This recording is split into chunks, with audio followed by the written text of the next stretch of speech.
Happy Friday, Medina City Schools families, and welcome to this week's edition of the Superintendent's Desk. Today I've got three topics that I want to quickly review for you heading into our weekend. The first thing that I want to talk about is Parent Ed Camp from this past week. I'd like to thank all of our presenters as well as our parents for attending.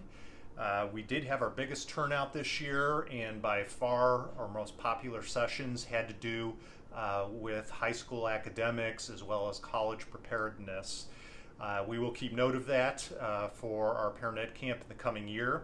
We've received several requests from individuals if they could have the information from the Parent Ed Camp night, and we are in the process of getting that information up on our website so that all of you have access to it, whether you were able to attend or whether you weren't able to attend. The next thing that I wanted to address is talk a little bit about finances. It's kind of ironic because we need to be fiscally responsible and everybody wants to know we're doing that. But it's not always the most interesting topic, and I think our Parent Ed Camp is an example of that. I'm not sure our finance presentation had too many people popping into it. But I think there's important things to share with you. I think what we don't talk about enough is how we're trying to be responsible with all of your dollars. And I want to make sure you know that we are trying to spend the money responsibly. And what I mean by that is it doesn't mean we don't spend money. I actually think we need to spend money. You know, that's the reason why you're giving money to the schools. But we need to make sure that we're doing the best we can to spend the money in a way that's going to be most impactful on our students in the classrooms. And that's what we try and do on a yearly basis.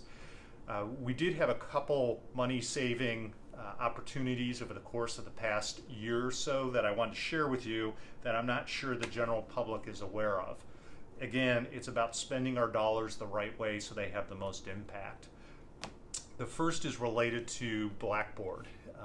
And I know most of our parents are familiar with the Blackboard platform.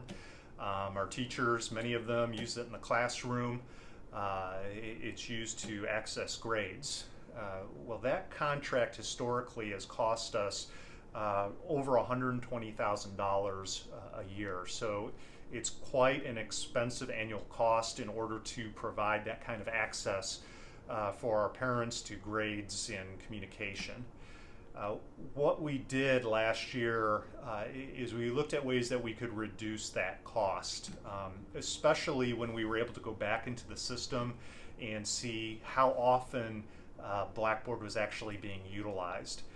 And what we found is that at the elementary levels, especially, the system wasn't being utilized to the extent that we feel it should have for the price that we were paying.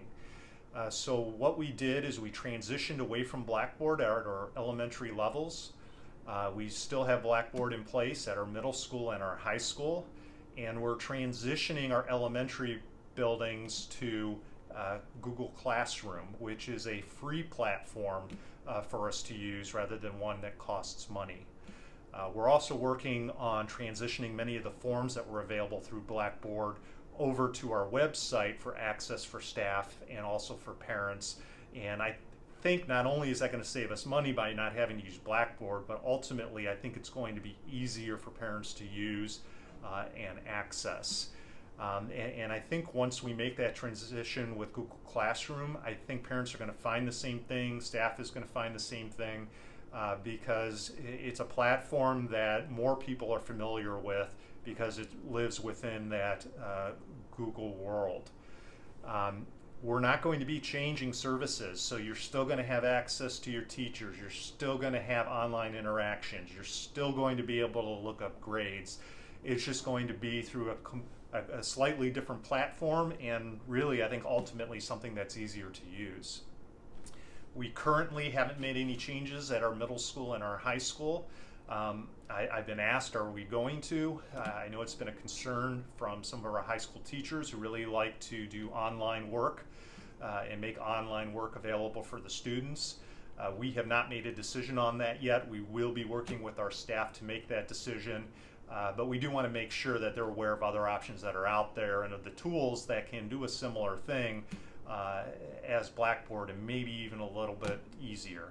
I want you to know that the cost for Blackboard, that $120-some thousand we were paying a year, the board just approved the new contract and it's right around $50,000.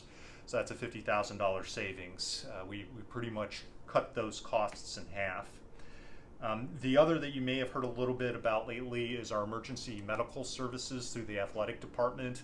And this isn't a huge contract, it's a $3,000 to $5,000 contract. But we were able to collaborate with Medina Hospital and with the local EMS services to actually get those services provided to us for free. Now the services are going to change a little bit. We're not going to have an ambulance sitting at middle school athletics or freshman athletics, but that was something that we were doing above and beyond. What we do have in place with the district or in the district with Cleveland Clinic is we have trainers that work with all of our students. And we actually like to see our trainers working with our students before the emergency medical services. And typically it's our trainers who will be reaching out to those medical services if they're needed. The other piece that we're very fortunate in our community is with the hospitals and the location of the fire stations and our police station. We have easy access to ambulances in the area. So once our team, our trainers are able to assess if there's that need for that emergency service, we can pretty quickly have somebody on site similar to what you would do at your home. While at the same time, that full service at the higher levels of the higher levels of the athletics are still going to be provided, and it saves us some money. The third contract that we've been working on now for a couple years is through the computer consortium that our district is a part of. All districts in Ohio either have their own computer consortium or they contract with an outside one. The majority of districts contract with an outside entity because it's cheaper to do that.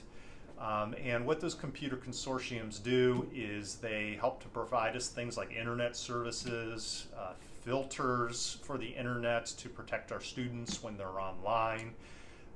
They help us with our communication through the state's computer systems, with all the reporting that we have to do through a system called EMIS. That's how the state gets the data for state report cards and things like that. They also provide us with computer support and backup of all of our records, our student grades. So it's really a very vital piece to what we do when you're talking about student records, reporting to the state, and keeping our students safe. Well, we are in the process of transitioning to a new computer consortium. We were with a group called LACA, L-A-C-A, and that's actually down in central Ohio. We are moving to a more local computer consortium, one that actually provides services for all the other districts in Medina County, most of the districts in Summit County, and some districts up in Cuyahoga. And that is cutting $50,000 to $60,000 off of that cost for those computer services. Again, this year's a transition year for us. Next year we'll be fully moving over to the local computer consortium. I think it's a great move for us. It should be fairly seamless. So you as a parent or even many of our staff really shouldn't notice much of a difference as we switch over. And we're actually going to get, in my opinion, better services because we're going to be with a bigger and a local consortium, and it's going to allow for easy collaboration amongst the neighboring districts, where with the LACA, the consortium down in mid-Ohio outside of Columbus was serving mostly rural mid-Ohio districts, so we had a big gap in separation when we were dealing with issues. I want to let you know that the annual boat float is coming up this week. Temperatures are supposed to get a little cooler into the weekend, and we're seeing some rain coming. Hopefully we'll have nice weather on Monday and Tuesday when our students are out there for the boat float. Looking forward to seeing everybody tonight at Spirit Night as we crush Shaker. I'm going to be on the grill with our treasurer, Mr. Chambers, grilling up the dogs. We did move the event indoors because of the predicted rain. There's supposed to be severe thunderstorms right around when Spirit Night is supposed to happen. So we're making that move, but still moving forward. The Rains are supposed to move out by game time. Come cheer on our mighty bees. I have no doubt we're going to win tonight. Again, happy Friday, and I hope you all have a great weekend.